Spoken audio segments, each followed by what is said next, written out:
Copyright disclaimer. Under Title 17 U.S.C. Section 107, allowance is made for fair use for purposes such as criticism, comment, news reporting, teaching, scholarship, and research. Fair use is permitted by copyright statute that might otherwise be infringing nonprofit, educational, or personal use, tips a balance in favor of fair use. Blighted Scientology building returned to tax rolls. I might have covered this already, but if I did, this is a different article. By Nora Grace Flood, dated March 8th, 2024. When the walls come tumbling down, when the walls. No sign of religious activity. Assessor Poulin left portions of the Blighted Scientology building. Scientologists will have to pay taxes. Scientologists will have to pay taxes. After sitting on plans to resurrect Ron Hubbard's spirit inside the deteriorating doors of a former furniture store. Now that the city revoked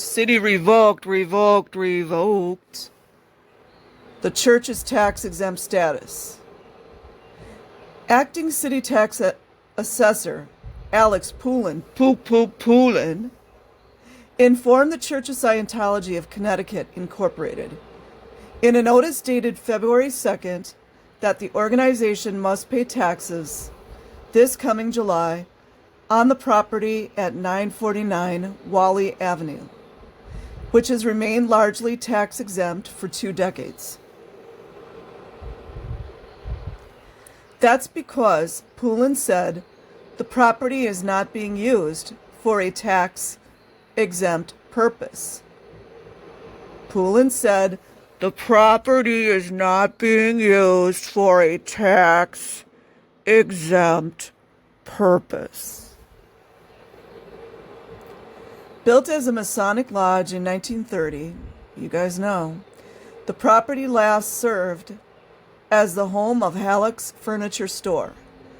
The Connecticut chapter of the Church of Scientology purchased 949 Wally Avenue back in 2003 for $1.5 million. $1.55 million. And meanwhile, the Sea Org members and staff members oftentimes don't have enough money to pay for toothbrushes, toothpaste, shampoo, soap, conditioner, shaving cream, aftershave, razors. The plan was to make the property a New Haven home base for the church and a classroom space for subscribers to study the principles of the religious movement, invented by science fiction writer, allegedly, Ron Hubbard in 1953, and convicted felon. The church has instead rented a property across the road at 980 Wally Avenue. You know why? Probably because the org members don't have the money to pay for all the utilities. I believe they make the org members pay for all those utilities. While promising for more than 2 decades to fix up the blighted site, 949 Wally has stood empty and deteriorating while the church has avoided paying property taxes due to the property's ostensible standing as a place of worship. Worship. Huh. I guess the children coming from school and doing courses from 5 o'clock in the afternoon until 10 to 11 o'clock at night, I guess that's worship, huh? Westville neighbors have advocated for alternative uses of the properties, saying the buildings should stimulate their neighborhood's economy. Yeah, Clearwater. Rather than bringing more blight. Read more about that history here.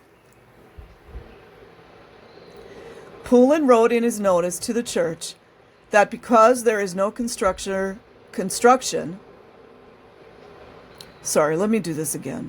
because there is no construction under progress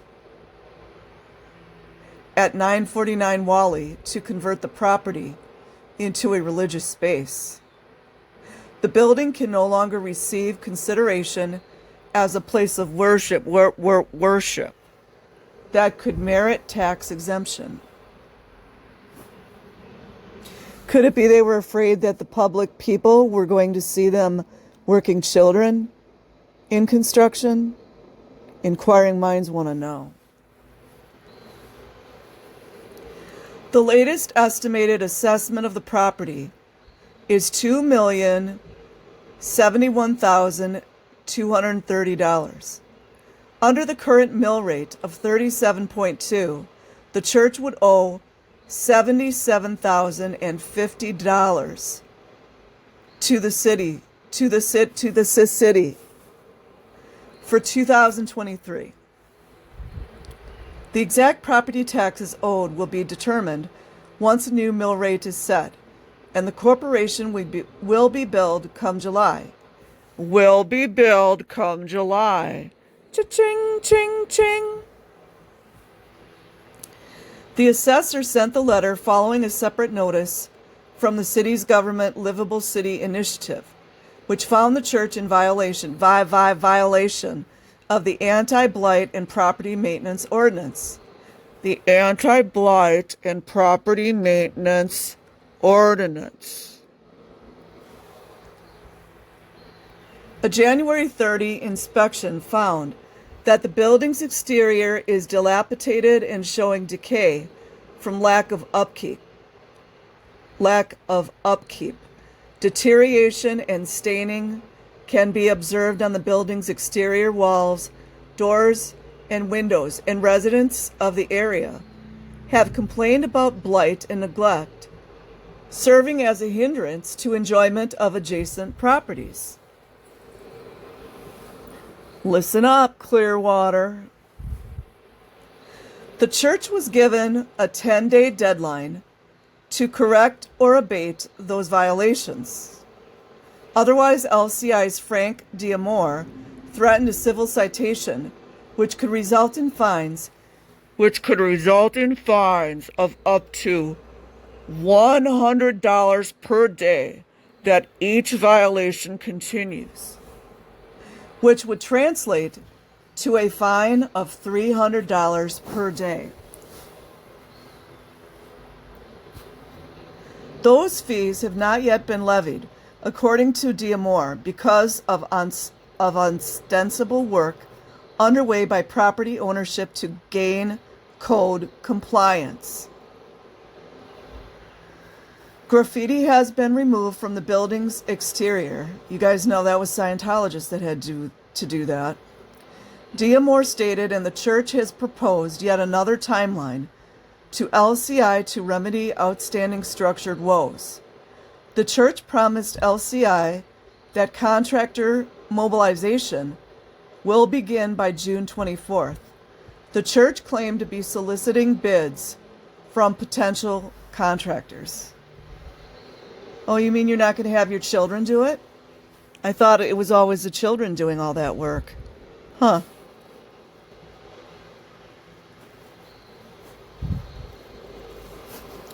D'Amore said that if that timeline is not followed, though no date was relayed as to when actual work on the building could be completed, fines will be issued retroactively back to February 1st.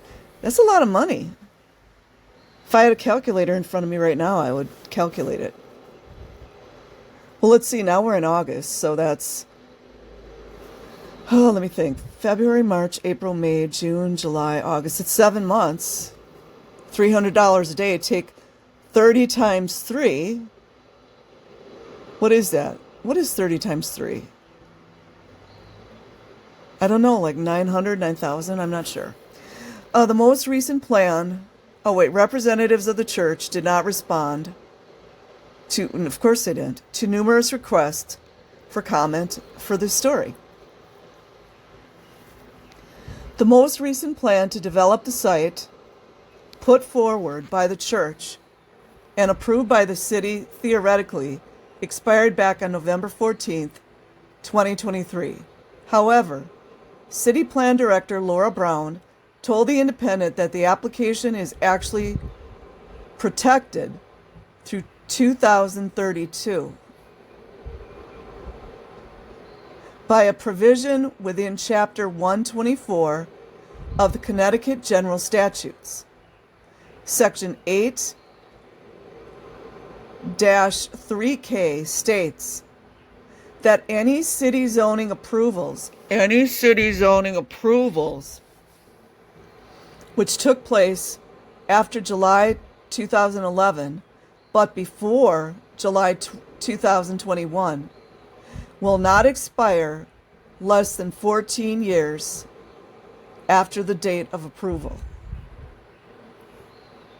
Somebody needs to interpret that for me. I don't. A spokesperson for the church told this reporter last year that a top-to-bottom renovation of the building would be necessary to restore the site, roof repairs, fresh foundations, and a whole new electrical system. Can't help but think of the Blue Building. Are just a few changes the church previously promised to execute. That looks like a Freemasonic building. That looks like one that I had seen in Milwaukee. Honestly, the energy at some of those places, it's interesting that it's in complete disrepair now. So I will leave a link in the description box. Like and subscribe if you choose. Otherwise, have an amazing day or night wherever you are. Peace.